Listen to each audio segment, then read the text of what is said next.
But you talking about some money? You talk about, like, I was there the day the baby went and pick up a $1.6 million check from Robert Gilliam. I got a picture of it. Okay, see, I saw the picture with you and Baby. So talk That's about the the cash day. money thing. Because were you working the records early for them? What happened was they saw me working the records for Big Boy. Everywhere they went, somewhere we were leaving with radio play. So Slim knew the tie. Slim knew what I was doing in radio, but Baby's a street dude. Don't ever get it twisted. Like, if Baby would have stayed in that studio a few minutes more with Charlamagne, cameras and TVs and that, it would have been a problem. You remember when Baby got pulled over in Miami and the girl took the gun charge for Baby? Yeah. You know who that girl was? Just Brittany. Oh, yeah? Yeah. Yeah. My point to you is, Baby ain't no punk. Baby might be a lot of things. I'm still mad at him. I love him. He can do everything but divide. Division is not one of his strong suits. But I love Brian. But you got to remember, you're dealing with multiple personalities. You're dealing with Brian Williams. You're dealing with Baby. You're dealing with Bubba. You're dealing with Beatrice. You're dealing with B32. And the Birdman. And you're dealing with Birdman. So he knew the gang tie that me and Chuck had. Yeah. Baby didn't trust me for about at least first year. But he loved me because I got his records played. And that was all because of Screw. The Box didn't want to play it. It was enough for Mystical. It slipped through the cracks. The way that Mystical broke in Houston, Mystical got booed at Boomerang. No shit. 2 weeks after I had the record, you couldn't get in the club. It was all because Fata Carey, at Jamaica back in the day, the reggae DJ had to play an American record to go into his set, and the American DJ had to play a reggae record so he can transition into his set. Marcus Love, I used to want to beat Marcus Love. I used to go to Club Charlamagne. Marcus Love, I send girls over there, tell them to play the record. Da, da, da. He just turned around and looked. He wouldn't give me no crazy look because I was a big dude. But he had power in the booth. I couldn't do nothing to him. So I was just like, man, this dude cool. I used to like listen to this dude on Kids Jam after Lester and Walter left.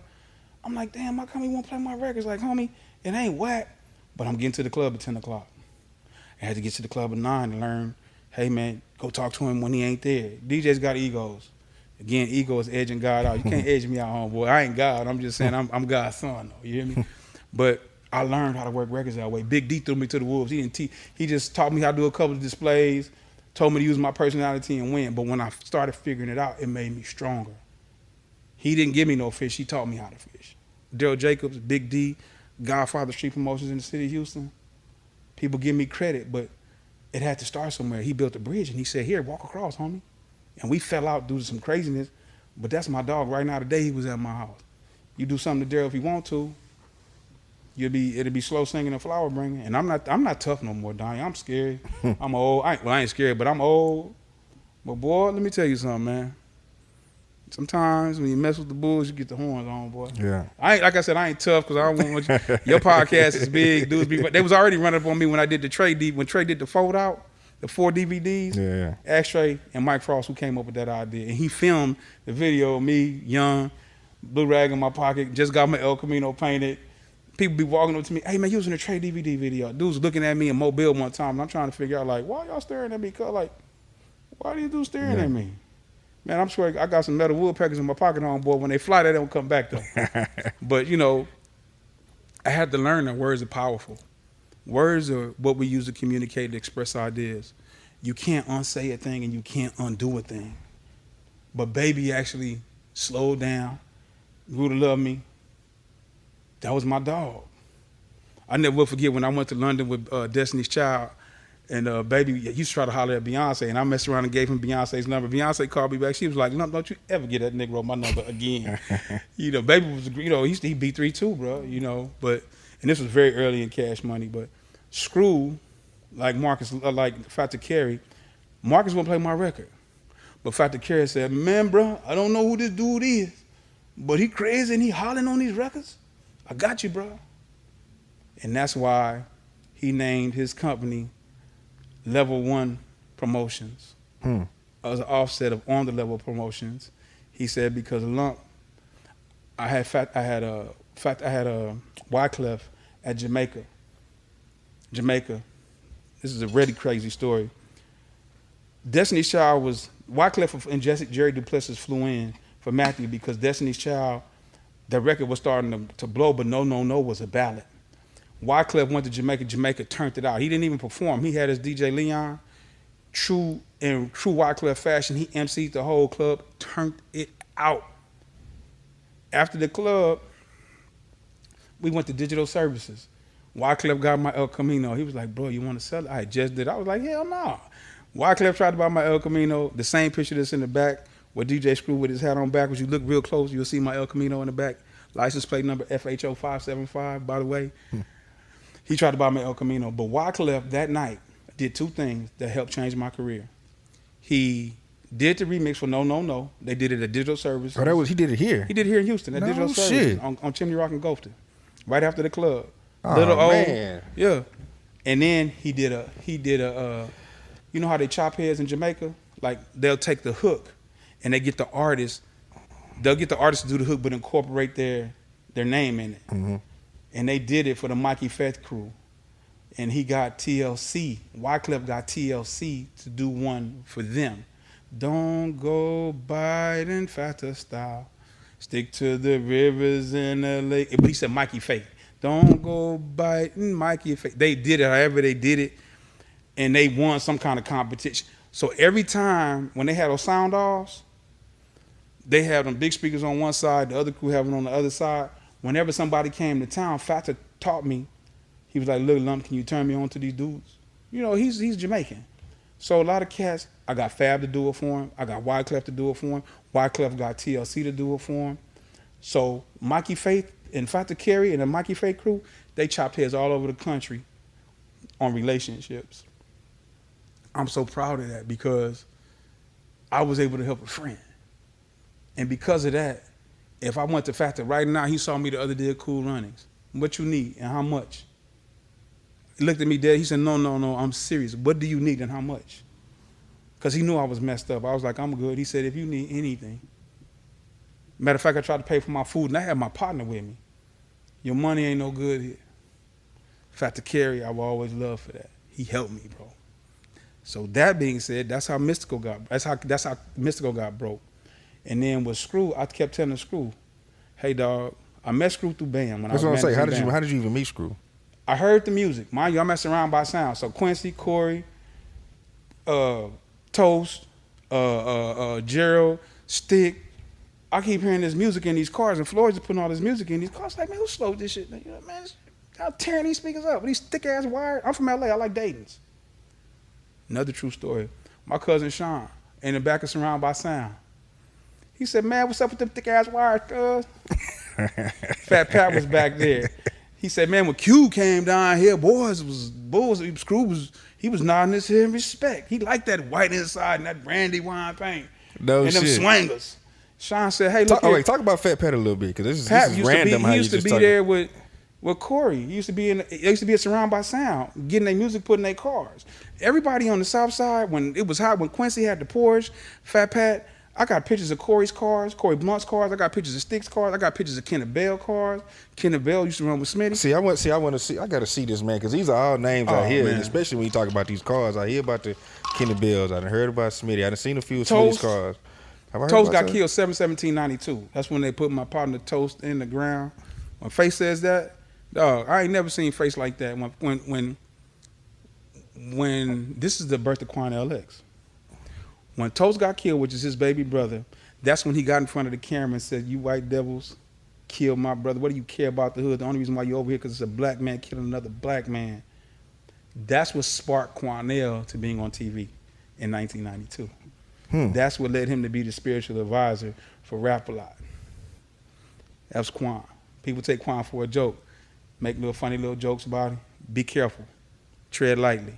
He's far from a punk. Yeah. I'm talking about the furthest from a punk. His street record. No, I heard before he was Quantell X. Yeah, when he wasn't no joke. Toast wasn't no joke. When Toast got killed, strange story how this worked. Binky, Trey's brother, Lori, who was in the house with Toast that got killed, they shot her. Her hands were in her face when they shot her. That was Binky. Okay, see, this is just a whole new. Okay, what is this story? What is it? Because I mean, you talk to me like I know this. I don't really know. You all right, Toast got killed 7/17/92. It was 3 people in the house. It's a robbery or something that goes on? It was a robbery, okay. but the doors was locked from the inside, so it was a very mysterious robbery. Binky went crazy. Wait, the doors was locked? They locked from the inside, so you knew it had to be somebody on the inside who did it. You hear me? So, Toast got killed. They shot him after they opened the safe too, bro. He should have never opened the safe. That was gonna kill him, but that's a whole nother story. But what happened was they killed Lori too, and she was pregnant with Binky's baby, Trey's brother. And what they arrested Binky for, this is crazy. Quantell got Binky to turn herself in when Binky did get in trouble because they had a relationship, because of what happened with Lori in that house with Toast when she got killed. Yeah. And Trey's brothers was like 3 life sentences or something like that? Binky went to Willard Ridge. Me and Binky got into a fight when we was at Willard Ridge. Didn't know he was kin to Tyrone Malone, who was a legend at Willard Ridge football, who went to A&M, who went to play for the San Diego Chargers. Binky was crazy as hell. He was crazy in high school. He was in the 10th grade. I was a senior. I'm sore from football practice. He running through the hall, knocked me over. I was bent down in my locker. He running, playing through the hall, not playing. I was like, man, y'all need to be careful up in here. Oh, big old nigga, you can get knocked out. Huh? Who you talking to? Bing, bing. Threw him down them stairs. Hit him with my class ring. His eye was swole up. Came back to me at lunch and said, man, you got me. I said, man, who was this crazy little dude, bro? He talking about you got me, but I put hand, like, man, I'm far from a point. I'm pretty good with these things attached to the end of my wrist. Or at least I was. I'm slow now. I can finger whip you now. I ain't doing no fighting. But Tyrone said, man, that was my cousin. Me and Tyrone played football. Tyrone's an All-American coming out of Willard Ridge going to A&M. I said, man, tell your little cousin, watch his mouth and watch how he acting. Full circle. Comes back around. When Screw knew that I started working records, he told me, you help Trey, you help Zero. No matter, helped him too. I helped Trey and Zero for years for not a dime. One day Trey calls me on the phone out the blue. Give me your bank account number. Give me your routing number. I said, for what, nigga? You don't give out that information. He put a hefty deposit in my account. I just hate. Yeah. I hate that, but I don't even. That shit almost made me tear up. I just pray that one day they can actually settle whatever it is. I talk to Trey. I talk to Zero. I talk to Zero all the time. I talk to Trey. I call Trey. If he don't pick up the first time, he call back. Them is my dogs. All I know how to do is help. So when I see people fall out over petty shit, it bothers me, man. And now some of this stuff ain't petty. But bruh, when somebody die, that's it. That's a period at the end of that sentence. That's how come when all this stuff happened in Houston, bruh, I get to tripping because I'm just like, y'all get into this business and y'all don't even know the history. You don't see how a divisionist mentality has torn this city apart, and y'all blame the box for everything. And they may be responsible for a lot of the way that the music is played or not played, but here's my point. Together, collectively, start your own damn radio station. Do your underground station. Go support KTSU. Go support K-True, which is over at Rice. I used to go everywhere, homie, I had to cheat because I had all the independent records. Jazzy Faye's daddy, Mr. James Phillips, the bass player for the Barcades, that's Jazzy Faye's daddy. He works for Selecto Hits in Memphis. Oh, shit. He's the one who sent me checks to work these crazy-ass people. He said, man, Lump, I know you're a believer. These crazy boys up here, this Profit Entertainment, which was 3-6 Mafia. He said, a lot of people think they devil worshipers, but I'm going to worship all the way to the bank now. He said, now, this is what I need you to do for me, baby. I hear about what you've been doing in Houston. I had never met him in my life, but I knew who he was. He said, I need you to take some pictures. I'm going to send you some posters. These posters ugly as hell now, but I need you to get them up in the store for me, baby, and put it and drop a box of CDs off, because the CDs going to sell, because these kids going to find these CDs, and it's going to sell, baby. I said, all right, Mr. Phillips. James Alexander, I said Phillips, I'm confusing you, but it's James Alexander's his name. Mr. Alexander said that to me, and he said, yeah, just go put the posters up, baby, and take some pictures, send it back to me, I'm going to have a check for you. I was like, all right, Mr. Alexander. He worked for the Barcades. His day job was working there. He's worked for Stax Record, too. Stax. So Mr. Alexander was like, damn, man, you sent me all these, you got this stuff in all these stores? I said, yes, sir, that's what you asked me to do. He said, man, look, you can have a little something in the mailbox in the morning. I'm going to FedEx it to you. Because I had sent them, this is when you have to go develop the pictures at Walgreens in an hour, send it back, get them duplicate, and then you send them off. I used to have I had a knockoff account from Atlantic Records that they finally closed down. I used to send boxes to my mama. I used to do all kind of stuff. This is good days. Well, long over short, I get an $1,800 check back from one record. He sent me 3 more, $1,800 a piece. Bro, this is when the money was good. Steve Rifkin is so cold. Gabi Acevedo, the Gomez brothers used to be on Sirius Radio. Gabi is Steve Rifkin's right hand. One time Steve Rifkin hadn't paid us, and my homeboy OJ Wedlaw was the street team dude, and he was talking crazy to me. He didn't really know me because back then it was just conference calls. I took all of that loud product, put it in the dumpster by my apartment and set it on fire and took a picture and sent it to him. Dog, goes back to my point. You can't talk to me crazy. You can do anything in the world, but don't talk to me like you're going to let your nuts hang. I'm a man. Now, if we have a disagreement and I'm wrong, I'm going to own it. But what you're not going to do is get that New York bravado on me and start talking to me crazy, because, partner, we going to dance and it ain't going to be no music. Gabi, 3 months after that happened, because it happened in the summer, he called me back and we squashed it. But they hadn't paid me for that back pay. It's December. The record company just sat down in December and didn't open up until like the second week in January. So this is the 90s. He said, I'm coming through like Jesus Christ, niggas. Check your mailbox in the morning and I got a Christmas gift for you, motherfuckers. I was just like, whoa. I go to my mailbox, man, I open it up. I'm thinking it's a regular FedEx check. It's cash money in that hole. Music business has been good to me, bro. Man, come on, man. Okay, so with the Screw thing, you meet Screw, you linking up with Screw. I met Screw through BAM. Through BAM, okay. I screwed his record myself, and I put Screw version, and I didn't talk to Screw. BAM said, how can you give this to me? He said, Lump, you ain't know. I heard his music get surrounded by, so I used to hate it until I heard I Want to Be Down remix. Screw had that whole, oh my God. And then the other one that I love from Screw was Hard to Think When Your Mind Goes Blank. Yeah. With the delay in the remix, background. God, bro. See, my homeboy's a cold-ass DJ. Niggas at the box be talking about, trying not to say the N-word no more. Brothers at the box didn't want him up there. They act like they did. They lying. The reason why is when Screw hit the fader this way, the left turn, he switched it up. Backwards, yeah. Now, we can't do that. Oh, they was scared. But you know what tripped them out? The basketball team at Rice got on Channel 13 and said how they warmed up to Screw music before anything. Oh, it's a clip. You can go back and find it. It's on Channel 2 or 11. It's not 13. Well, Screw started doing, Screw, people don't know, he was cold at regular speed. So I met him and Nikki the same night. I went to him like a man. Hey, homie. This when he DJing? This is like a... Nah, it was, I met him at the club. I met him at Pocket. What is they used to call it? This is club where they used to shoot pool at. No, I take that back. I met Screw at Boomerang that night. We was on the side of Boomerang. And I said, man, I'm Lump, man. I'm BAM's manager.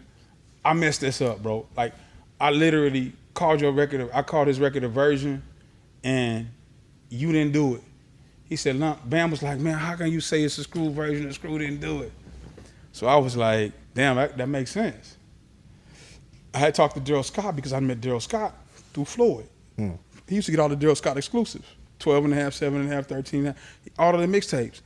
So Daryl was cool with Screw, so I kind of, hey, D, I got to go talk. He said, man, just go talk to him. I said, cool. I said, man, I apologize. He said, man, I like you. He said, most people do that and they don't ever come talk to me. He said, you made a mistake, you came to me. He said, man, I respect that. He gave me a pound and hugged me. And this is like around what years? This is 90. I graduated from college in 94, so this was 96. 96. So this is like prime Screw era. What? Yeah. He used to have a club on Hillcroft in Maine. They used to open up at 2 o'clock in the morning. You couldn't get in there. Pat used to be the MC. Screw was the DJ. You have a club full of people in there banging out the Screw, and he mixing live. Nothing like it in the world, homie. Man. $25 to get in. This was before Houston, because you know Houston is a $10 city. You pay more than $10. People ain't. We just not getting to the point because brothers start traveling, getting their credit right, fixing their teeth, getting their clothes right, spraying on cologne because they travel.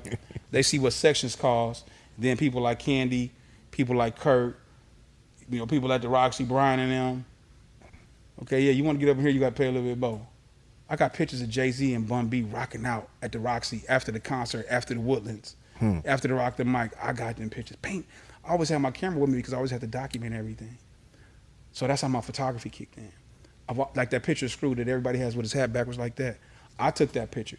That ring that he has on, I sent him to New York with Justo, where he fell asleep on the air with Funkmaster Flex. Because he was so high off. He missed a plane 3 times. Tommy Langston and Nikki can tell you that. Just to get there, he sleep. He used to stay up for 4 days and then sleep for 3. Popping pills, drinking drink, smoke and fry. People don't like talking about that. But the reason why we have people repeating the same behavior is because we don't talk about it. It's just not out there, yeah. We ran Andrew Chung out of here from Houston Press, who made a derogatory article on Screw. You can't find him around here nowhere. You ain't gonna talk about my home. I don't care what kind of problem he had. You wasn't saying that when he was alive, so you ain't gonna say it when he died. Nah, partner, we don't do that. I was the cat who used to have to call the radio station on July the 20th to tell him that it was his birthday, and November 16th to remind him that he died. And now everybody screwed up and screwed out. I ain't got a problem with it because his name lit. When I went to a rave one time, and they had a video game hooked up to audio, and they slowed down the pitch to the sounds on the video game while these kids in there dropping tablets. That's when I knew the culture was crazy. That's why I was so glad that I took the picture that I never got paid a dime for when everybody else getting paid for it. But when Screw come back and pull them on their toe when they sleep, that's on them. I did what was right by my homeboy. Clyde actually designed the one I Don't Want to Hurt No More, because that was one of Screw's favorite songs. And that hat is backwards. If you look at that picture, for real, you'll notice that the two diamonds are missing out of the ring, because Screw used to fall asleep and just fall out and knock the diamonds on the floor. So they was out. So if you ever look at that picture, you'll see my El Camino in the background. You'll see Screw with his hands up, and you'll see the two diamonds out of the ring. Yeah. That same picture on that same day, we had a Brad van and a Kobe Bryant van, because OJ, the dude who I burnt up, he started working for Columbia, and Leslie Wyatt from Rap-A-Lot was the regional for Columbia. That day I took him by the Screw shop, and that's the day that I took that picture. I got another picture of Screw standing by the Brat van, because they had two Tahoes wrapped. And that was the day that I took them famous pictures of him standing up by his Impala with the FUBU shirt on, him with the hat backwards, Pop, and then him over at the Brat and Kobe's truck. Man, okay, so all right, Screw in '96, you meet him. What's his impression? 'Cause you were saying like he was much smaller, you know what I mean? He was a little chubby, but he wasn't that. But see, when you drink like that, it processes out the sugar on the other side. Sugar don't break. Fructose corn syrup. Screw ate fried chicken from gas stations before it was Popeyes in churches. He ate them fried ass burritos. He drank sodas. He ate peanuts. Then you taking them drugs. And then I'm probably gonna get a lot of flack for this, but this is the truth. A lot of the cats around Screw, if they weren't around him for the drugs because he had the money, they was around him because they could sell it to him because they know he had money. So how you gonna help push him in the grave and then cry at his funeral? That ain't no friend. Friend tell you what you need to know, not what you want to hear. You say, oh, he a grown man. If you my friend and I consider you brother, I'm looking out for you. If you messing up, look here, homeboy. And if you value our friendship that much, I'm either gonna move away around because I can't see you kill yourself like I did. Like when he moved to Sugar Land, I had to stop because I don't do drugs, bro. Like I smoke cigars and I drink Uncle Nearest. That's it for me. I'm cool. I don't like being not in my right mind, bro. I like being relaxed. So you were saying when he moved to Sugar, it was you say that's like a difference. You notice the difference when he moved from. Man, you know when you get money, man, money amplifies who you are, right, and what you are. Screw wasn't no bad dude, but Screw like what he like. But I ain't gonna let nobody muddy my homeboy name up. Yeah, like that ain't gonna happen. Yeah, I don't care who you are. Yeah, and I ain't gonna let y'all lie and talk about how much y'all loved him when he was here, and then y'all don't even want him on the radio station because of some bullcorn. No, it's because at regular speed he'd tear your ass up. He was cold, man. Them little fat ass fingers. Anytime you can take 2 instrumentals and 1 acapella and make everything, you know how hard that is as a producer and a DJ. Yeah, yeah. He did that like it was nothing. Yeah. Now, I tell people, smoking a cigarette that was dipped in formaldehyde. And that blows my mind. Like when people talk about that, I'll be like, man, you talking about smoking fry and doing this? This is wild. The funniest story in the world. If I'm lying, call D-Shot. I had all of the accounts. So the street reps would come deal with me because the regionals would come say, hey, man, give my artists to take them around. Because the regionals at that time, they work radio. But the artists, I had street artists. I had D-Shot. People give 40 the credit for the Out of the Trump, but you really got to give it to D-Shot, but D-Shot went to jail. 40 amplified it. It's just how it happens. I had D-Shot down here. He had a record called True Worldwide Players. Screw loved that record. So I took D-Shot over to Screw house. This was at the house. Before Sugarland, but at the house where with the wood room, yeah.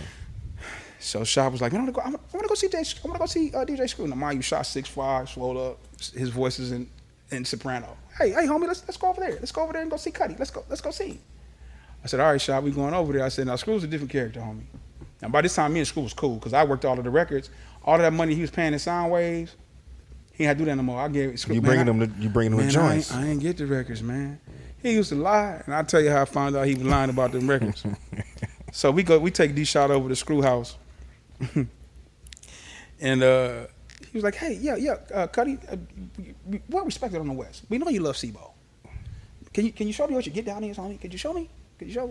Screw said, man, no question, I got you. So he go in there, he crank up the turntables. Shot's like, why all these tape decks here? He said, this is where I do my duplication. So you manufacture? Yeah, that's what you call it. This is before he started going to the people on the Southwest and doing the tapes. When they was white, they were still gray at that time. So Screw got to going at it. He was going in. He was mixing, man, he was doing everything West Coast to show Shot what it was.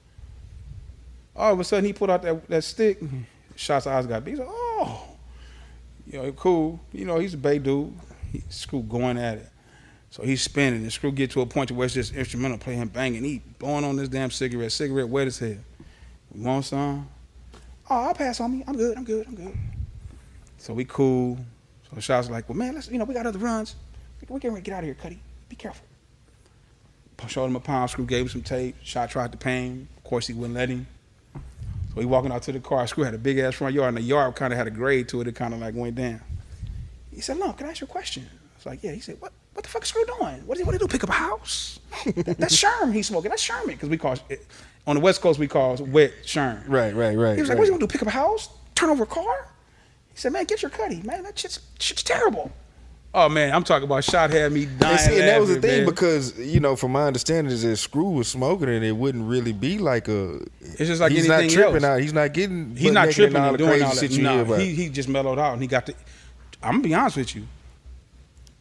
It was a gift enhancer for him. He got better on the turntables when he was towed. But one day at the DMD video shoot for 25 Lighters, I was so mad at Screw and Tommy Langston mixed with his record pool.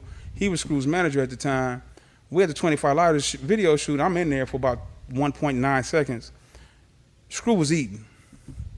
Mid-stroke. Sleep. I said, Tommy, we gotta help him. Friends tell you what you need to know, not what you want to hear.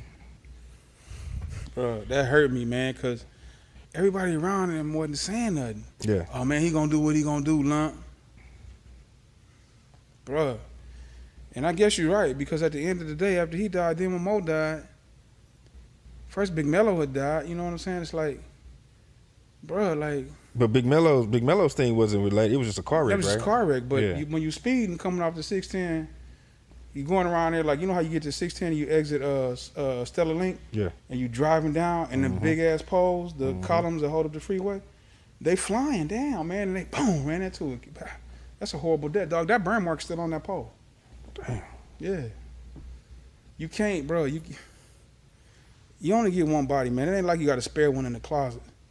I'm 50 years old, man. It's like, I thank God I don't look like what I've been through or what I've gone through, and I really wasn't a drinker, because I always like to maintain that. But with artistry, some artists need that. Well, psychologically they do, but do they really physically need it? But then it becomes a need because your body turns onto it because now it's an addiction. We saw Ray Charles. It's nothing new. It's just what it is, man. It's just that some people have enough money to go get corrected. Some people have enough people in their corner to get it corrected. And then some people have enough money to go hide. But most of us have enough money to keep doing it. That's like, I don't understand the culture right now. I love the way these dudes get money.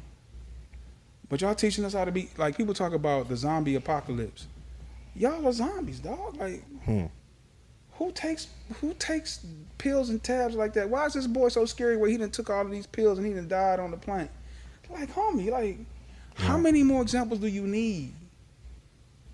But when your big homies don't tell you something, or if y'all not listening to the big homies, and some of them don't want to listen because some of the big homies is really on some bullcorn and they ain't did nothing with their life and they trying to drag.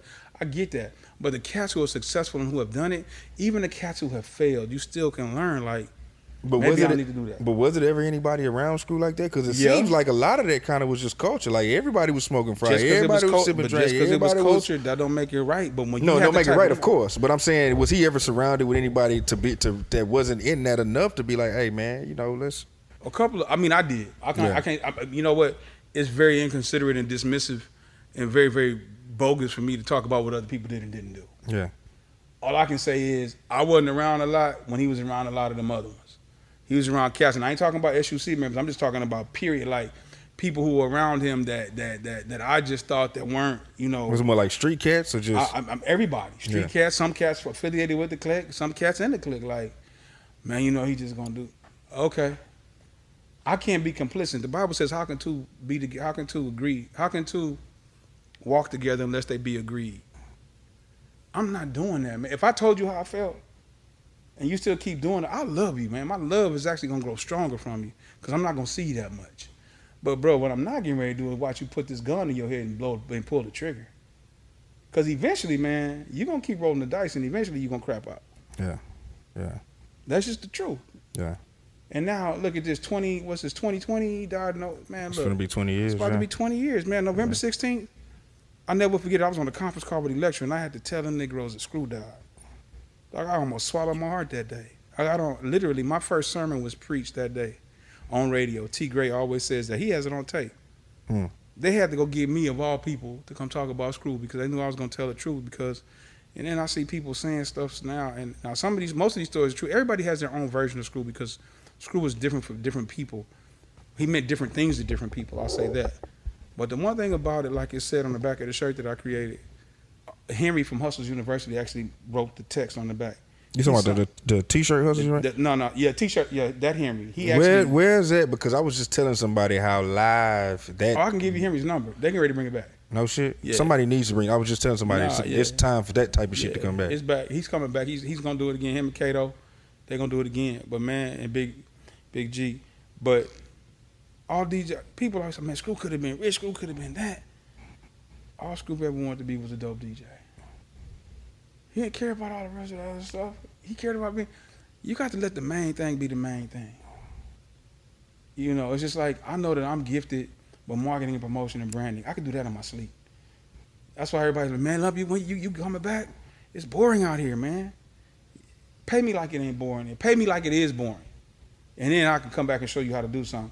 But, bro, the days of me giving folks my ideas and giving up game, I did it for so long. People did it, but then they can only go so far. It's like a glass ceiling because y'all don't know how to think. Not all of them. Some of these cats are doing, look at the turkey leg up. Look at Steve Rogers. Yeah. Steve been doing it before I got in it. Steve was a monster at marketing and promotions. Lisa Rogers was a monster. You know, I think women have it easier like her and Candy because they can go places we can't. You hear me? So, yeah. So, okay. So, within this time, though, because this is when, like, so my whole thing went on a level. That's when I became a DJ, got in there, started, you know, I'm like 19, 20, coming around there, you know what I mean? And one day, I don't know if it was Nikki or maybe I was talking to DJ Chill, and he slipped up. And this whole time, I'm going in there talking to Nikki. I didn't know that was DJ Screw's girlfriend. Yeah, man. I didn't know that. You know what I mean? So, I met them that day. I met them together when I went to go apologize to Screw. Yeah.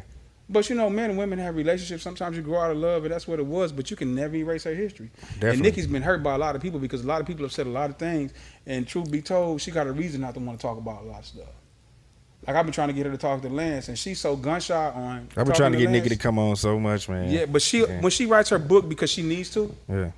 And when Lance's book is done, say, dog, I can't wait. Oh, I know Lance been going because in. Lance is he talked to everybody. And he's not getting your perspective. Yeah. He's getting that one. You got your version, you got my version, and then the truth is in there somewhere. And I told Lance, all I want to do is hook you up with the right people. I don't care about what credit you give me. I don't care. Yeah. Just get the book right on my partner. And he's going to do that. He's going to do that. So, yeah. But Nikki and Screw were not. It was Nick, Nack, and Screw. Did I feel crazy that we wound up changing a friendship into a relationship? Yeah. Do I regret it? Absolutely not. Did you receive any backlash from that? Hell yeah, I tried. They tried, but they can never say it to my face. Because like I said, some people were like, man, how that's supposed to be Screw boy? Screw's dead and gone. And then none of y'all niggas stand up to help her do nothing. I gave her a job. I created Oak Cliff gave her the name Promo Princess. I literally gave her an opportunity and put her on the platform the way she could go make some money. And even gave her own accounts. How many people go to Walmart and then Mr. Walmart says, you know what, you can have Procter & Gamble. I gave Nikki her own accounts, bro. Like, She tried to bully me for him, but she got him, you know. But she deserved that. She earned that. Yeah. You know, and when we broke up, it was crazy, but sometimes you grow apart. And it was bad at first, like any other thing in relationships, but we are cool now. Lyric, her daughter, that's my baby. I always say that's my stepdaughter. And I tell her to admit that should have been my daughter. I'm wrong for that because she has a father. But that's the joke that we have amongst one another. She knows my kids. She knows of Kayla, the oldest one, all the way down to Soraya, the youngest one. Sometimes you just got to grow up. You know what I'm saying? But Nikki was a beast with it. She's the one who ran. I entrusted her to run my brand. Nikki used to hold it down at on the level. People don't get it, bro. Held it down. I'm talking about. Don't come in there playing. Don't come in there tripping. Straight up. Drop your music off, move around. You didn't drop your music off, get out. Straight up, man. But the record companies was on us, man. You know, you saw the kind of traffic that was coming through there. Baby come through there when Katrina hit, and he had 90 cases of Birdmans in there. All of the DJs coming there tripping because that's these are my friends outside of music. Juvenile used to get in the El Camino. This is before it was paint. This was when it was white. Yeah. We used to go everywhere in my truck. He come down here, put his legs under my dad's table. That's one thing about it. My dad's wife was a lot, but she was the hell of a cook. And everybody from Jazzy Joyce came to that house in Missouri City. They put their legs under that table and ate Stephanie Lumpkin's cooking. So it wasn't all bad. It wasn't but it was just certain areas, certain aspects of my life were what defined me and made me who I am today. And I don't regret anything. Yeah. You know, all of it's a teachable moment. But the music, that's why this tattoo is right here like that. Bass clef, treble clef. Music is a language we all speak, even if it's not English. We all understand the universal code. This heartbeat was the first beat that we had. Some of us dance to the music, some of us dance to the lyrics, some of us dance to the beat. But it's all music, bro. We connected. I'm with that. Yeah, yeah. And then Beto keeps me young. Beto, shout out Beto, man. Beto is my partner. He did Rap Niggas for Nipsey Hussle. My other partner. He did the Rap Niggas. I'm waiting on Beto to come tell that. He did Rap Niggas, and he wrote the hook for that. Yeah. People don't get that part. He wrote half that song. Mr. Lee did Blue Laces 1 and 2. Shout out Mr. Lee. N.O. Joe is my partner. He did a lot of Faces catalog. He did Pushing Weight. And the UGK shit. Right there, he's a classic. And he did the remix to I Got 5 on it. He worked for Polygram back in the day, so he did stuff for Brian McKnight, Bahamadia. D'Angelo remix, I think. Yeah. Mike Dean is the homie. I could call Mike Dean right now. He'll pick up the telephone. That's why I said I don't understand why the new cats won't go to all the old cats did it. No, bro, have you tried them? I remember when Slim, I worked Slim stuff on Interscope when he was on Interscope. But I remember when Slim used to come in Jamaica at 17, 18 years old and rap with his eyes closed. I'm the only one to bring Shine to Jamaica. Rocked it. He did. I took Bad Boys to Cardi's on 59. I seen him do Wolf 3 times. Like he did a major concert, turned that hoe out and left. I've been blessed, bro. My little girl, my oldest child, her name is Kayla Beyonce Lumpkin because we were in London when I found out that the girl, her mom was pregnant. And Beyonce was like, "You gonna name your baby after me for real?" I said, "Yeah." I said, "Sis, you look at me and my dumb self." Beyonce gives me the opportunity to be their road manager because she liked the way I stood up to Matthew and how I could speak well and handle my business and not only know I knew how to do radio, I knew how to do promotions. I was like, no, I'm gonna just go ahead and do this on the level thing. No shit. If I'm lying, I'm flying. I so wish I'd took that job. That would have been a hell of a But bro. I thank God for my own legacy, even with the times that God knocked the money, the title, and the position out of my hand because I didn't put him first. I wouldn't take my trip no different. The only thing that I would do different in my trip, if I could, is I wouldn't want the hurt that I've actually given to other people because I was so busy chasing my dream. It's kind of like, I liken it to the way the kids do it today. They're in the clubs. They're trying to capture the moment instead of live in it. They don't dance. All this great music that they have, all of it's not bad. It's just most of it. It's garbage. It's hot trash truck train juice. That's just me because it's zombie music. But not all of it, but some of it is. I love Kendrick. Love J. Cole. I love the new MC8. The new MC8 that just came out last week is banging. But I'm old. You know what I'm saying? I even like some of the Migos stuff. Now, the Baby and Lil Baby, I can't understand Lil Baby all the time. I wish Screw was here. I always hear a record now and I'd be like, man, Screw would have beat that up. But I liken it to what I did. I was so busy living and having fun and chasing it that I wasn't able to enjoy it. It's like right now these kids are trying to capture the moment. They literally are dressing up and doing makeup for the gram, but they're not being able to capture the moment and actually live in it and have fun.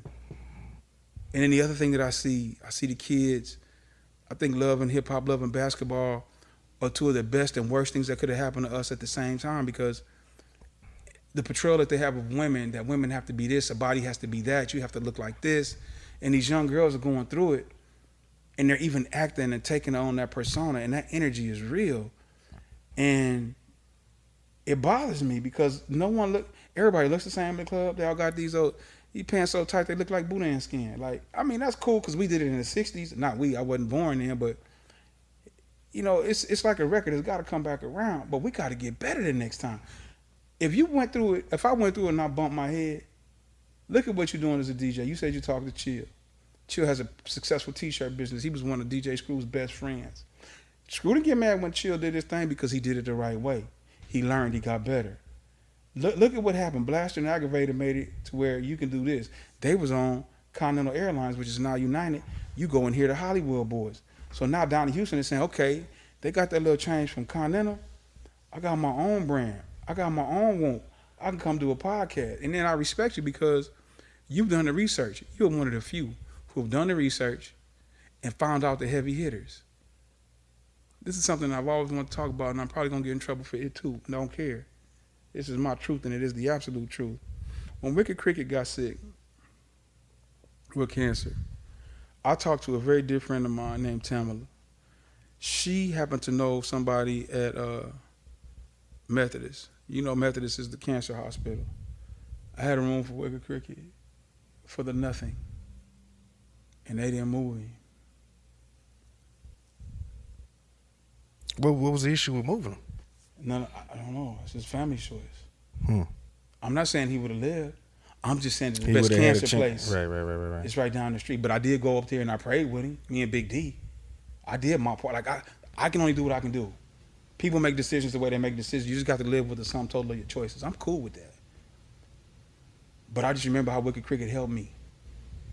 Hey, man, let the boy in the club, man. Hey, man, play the record, man. Man, the man stuff jam. You won't even listen to it. Cricket didn't have no, he only had one volume. Yeah, he lived off this fame. He did that and he did, but he helped people, man. He ain't look for nothing in return. And to see him go like that, but you know, that's God's plan. That ain't my business. See, life and death is in the power of God's hand. Ain't got nothing to do with me. Life and death is God's business. All I can do is just say, yes, Lord. That's it. What else can I say? You know? But when I look at the music the way it is now, it's so many. Me and my big homie, Born Twice, was talking today. Houston legend, Rap a Lot affiliated. We was talking about how Houston could be so much more, but we give so much away, and then more importantly, we're on a real individual type situation. I get so tired of talking to people, bro, and for every solution they got another problem. I'm tired of that, dog. Yeah. Like, you ain't trying to get if you're not, look, I said today, I made a post. I said, we all know the problems.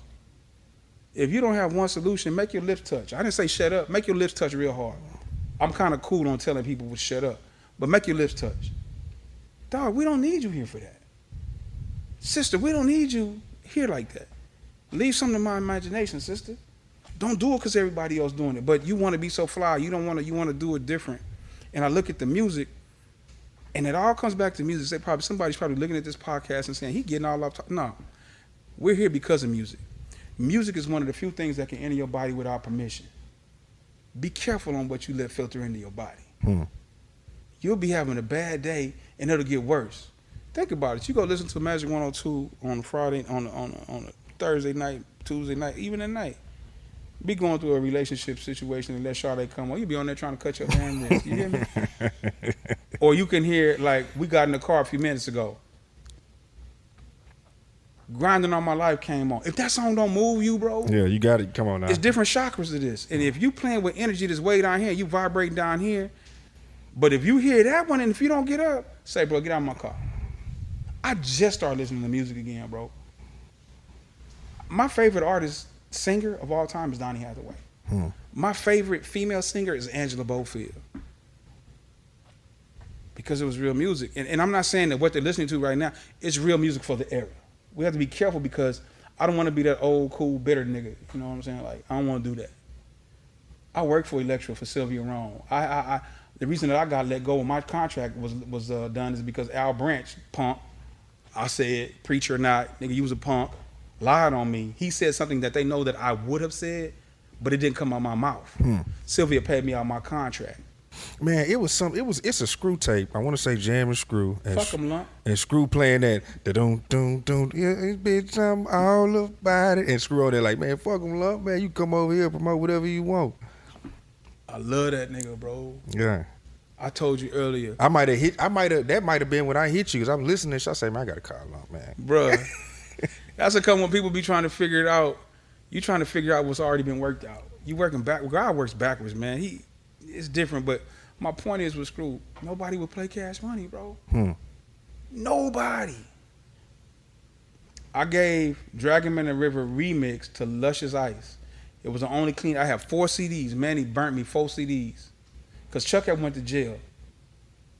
So I started working for Cash Money.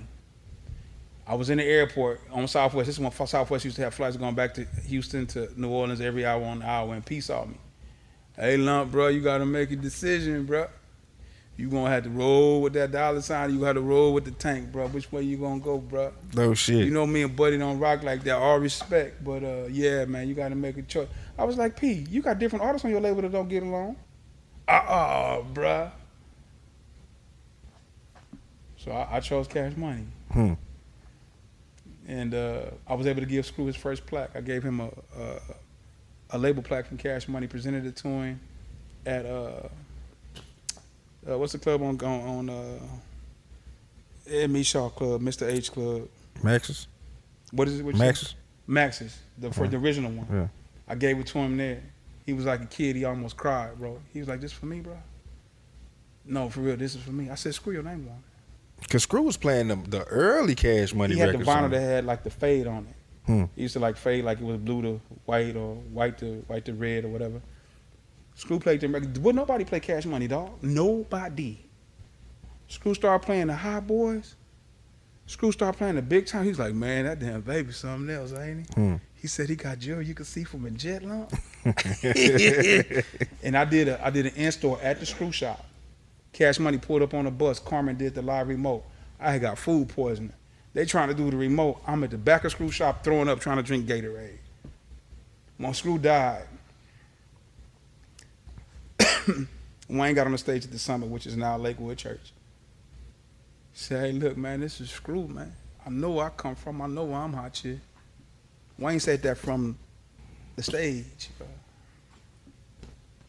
Wayne said that from the stage. When we recorded the Hot Boys album at Digital, Bum was already cool. If you notice, Bum was the only non-Cash Money person that was featured on Cash Money stuff. Baby and Bum was like this. Bun heard Wayne rapping. Wayne used to beatbox and beat on his chest. Slim and Baby would give him topics. Wayne, Turk, BG, and Juvie would go to corners and come back. Whoever had the hardest verse would rap first. That's a true story. I watched that. People say Baby don't write. That's a lie. Baby wrote. I watched that. Wayne would be featured because he wound up always coming up with top stuff.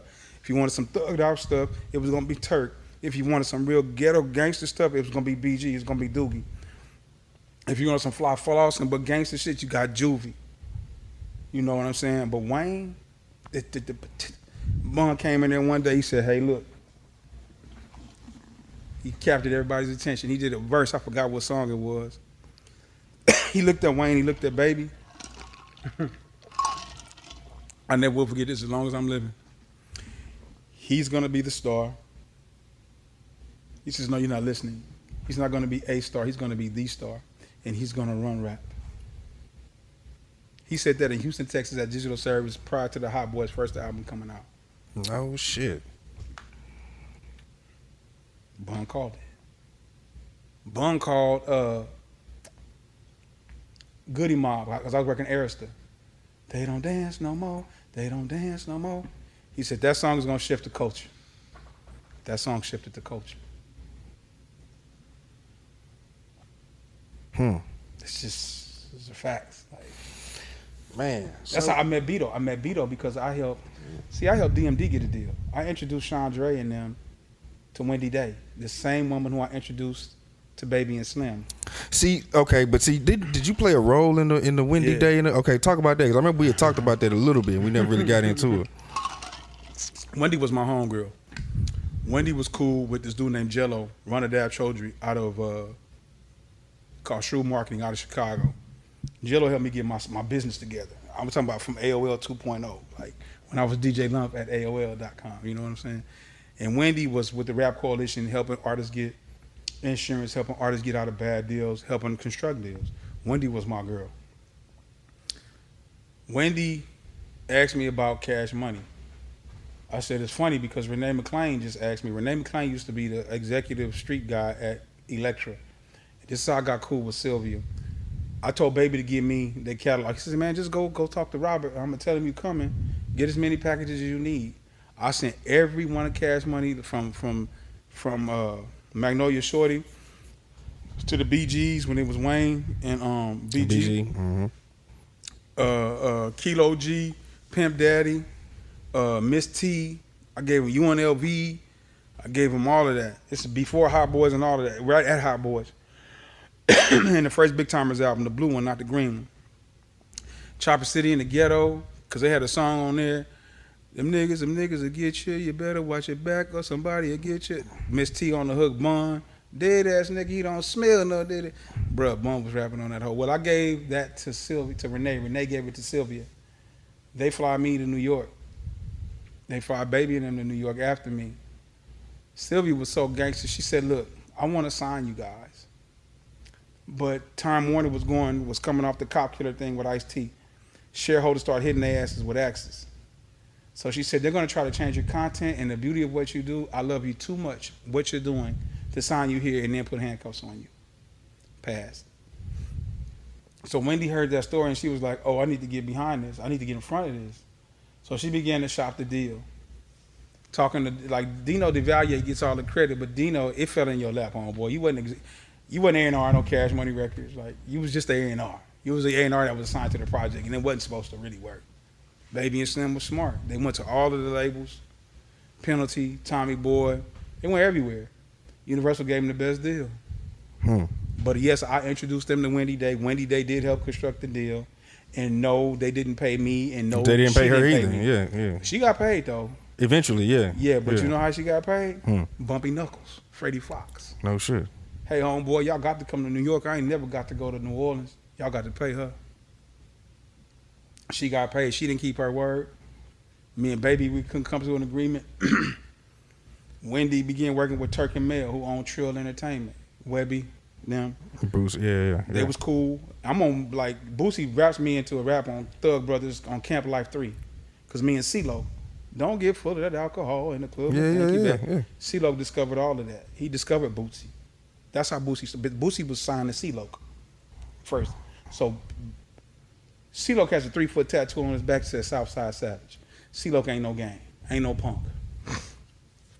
Ghetto Mafia did a song called Pussy Ass Nigga and tried to put, it's Wicked When I Kick It, but you don't hear me though. Wicked and the other dude was part of Ghetto Mafia. They made a song in retaliation because they thought that him and they thought that Ball and G was talking about them in the song. CeeLo said, Lump, I don't play with cheering. He said, you see that Exxon across the street? We said, Jamaica, there's an Exxon across the street. He said, I'll go over there and get some of that great tape, man. Put them in the trunk and with some little mice. And we'll have that conversation when we get to New Orleans because I don't play with children. He said, I won't be here next week because I don't play with children. That next week, Ghetto Mafia showed up. Bro, I ain't never seen Ball and G talk above a whisper outside the stage. He actually tried to halfway tell the story to do from Ghetto Mafia, but he kind of embellished it a little bit. No disrespect to him. But the white dude, Mark, was in the car with me. He was their rep. I told him, I said, Mark, I have a feeling this is going to get bad. Because Ball and G ran with some different dudes back then. You know, Big Mo, Big Dave, Mean Green. Ball and G don't bother nobody. They did that song instead of talking to them first. So I'm at Jamaica, I know, and they had that song Straight from the Deck. Yeah. That was one of the first big samples like that. They used the Al Green. I'm in the van. I got my strap because, you know, I'm cool. So I tell him, man, it's gonna get bad. And they was like, oh, we cool, we great, go in the club and perform. Dude, I parked my truck at the front of the club to get them out. Like roaches. Woo, woo, woo, woo, woo. People start coming, Ball and G, let they got truck. Man, why y'all do the song, man? Why y'all do the song, man? MJG, hey man, I don't talk about nobody, dog. Y'all could have called us. I ain't never been no pussy. Pussy ass nigga. I ain't never been that. Man, Ball, why y'all do the song, man? Well, man, we thought. He said, nah, man, you wasn't thinking, man. All you had to do was call. Paul come outside. If I'm lying, ask Paul. On Jamaica. Hey, man, what's going on, fellas? Man, Green, Paul, you might want to go back in the club. They didn't know what to do because Ball and G had they had police officers with them because they had real arms. Tony wasn't playing no games with his artists, bro. Speaking of that, I got a tape somewhere of Ball, MJG, and Bun B rapping in the parking lot of Jamaica freestyling. No shit. 2 hours straight, homeboy. On my mama. Ask the people who was there. They'll tell you. Man, if I ever had a freestyle battle, we got to find this tape, man. Bro, if I'm we lying, gotta dig I'm this flying, tape, man. Look, bro, I'm talking about, bro, rapping. Face got a phone call from one of them whoop wops. He was like, man, I got to go. Y'all won. But they wouldn't have stopped. That's when I realized MJG said MJG in every verse. Like he does it. He's MJG in every verse. But Bun, Face, MJG in the parking lot of Jamaica. That's I got that. crazy. But anyway, what's going on with the story? Because the story you talking about, dude just told it with He kind of told it, but he ain't tell that. Yeah. So, but on the cool, they apologized. It wasn't him sending J Print. No. That was Ball. That was G. Mean Green was there. Dave was there. Mo was there. Tadal, may he rest in peace, was there. And I told them when they got back in the truck, hey man, I hope y'all don't think that I was getting ready to be on y'all side, dog. I said, I told y'all all day long, y'all need to correct this problem. Y'all was tough. Everybody was talking about what they was gonna do. It's like Mike Tyson said, everybody can fight till I punch him in the face. Till you punch his mouth, yeah. Bro, you gotta be careful. Again, words. You can't unsay a thing and you can't undo a thing. That's like I'm careful with how I address men and people and respect. You might not like, you don't have to respect me, but what you're not gonna do is disrespect me. And what the little thing said, I seen on Facebook, I've never re-respected anybody. Yeah. It's hard, man, when somebody says something, you got to reel it back in. You know what I'm saying? So, DJ Quick said it best. He says, when you're talking to death, you're talking to spirits. You got to be careful. Look at this. Just think about this. Anyway, they apologize. But before I digress, some of your lookers and listeners are going to get pissed off. But think about how rappers have played with words and what's happened. Singers, rappers, period. DLC said he was the Lord of Lords and the King of Kings, and 1 week after he won almost platinum, he gone. Biggie said he was ready to die. He pushed it. Then the second one said it was life after death. Tupac got on there with 3 crosses. In no disrespect, in no ways, this is a misrepresentation of our Lord and Savior Jesus Christ. Aaliyah said she was gonna rock the boat, work the middle, but then she made a movie called Queen of the Dam. And then she was acting like she was a mermaid. Who was Aaliyah's demographic? Females from age 12 to 35. Who was she influencing? But you have so much vanity, you allowed somebody they allowed her to put too much weight on the plane and it crashed, bro. God is not a respecter of persons, and you have to be careful with your words. You can't unsay a thing. You can't undo a thing. I'm careful with words, man. Like, anything I say, I can stand on. I don't worry about people coming to confirm or affirm. I just want you to tell the truth. Ray Dog, Benzino, he flew Mean Green, Captain Jack, me, Chill, Big Mo, and Dave to the Source Awards. Relationships, man. I just spent a dime. Relationships, man. Like, it's real. Yeah, I have my issues with the radio station. Yeah, I don't like the way it sounds right now. But man, all this money y'all spending on Peace and Chains and all the money y'all got from Robert Gilliman, like you can come up with your own pirate station. Who in Houston won't listen to a pirate station right now? Yeah. You hear me? Like, and back then, when y'all was really getting money, you say what you want to say about Robert Gilliman. I love Mr. Gilliman. I seen him pass checks over $1 million to 2 different labels, to Cash Money and Big Boy. I watched that with my own eyes. So when people talk about what Robert did and that, yeah, it was twisted up, but Robert gave you more than he ever took. There's a lot of people around here living lovely because of robbery. Yeah, and what did it do? It forced you to do better. Like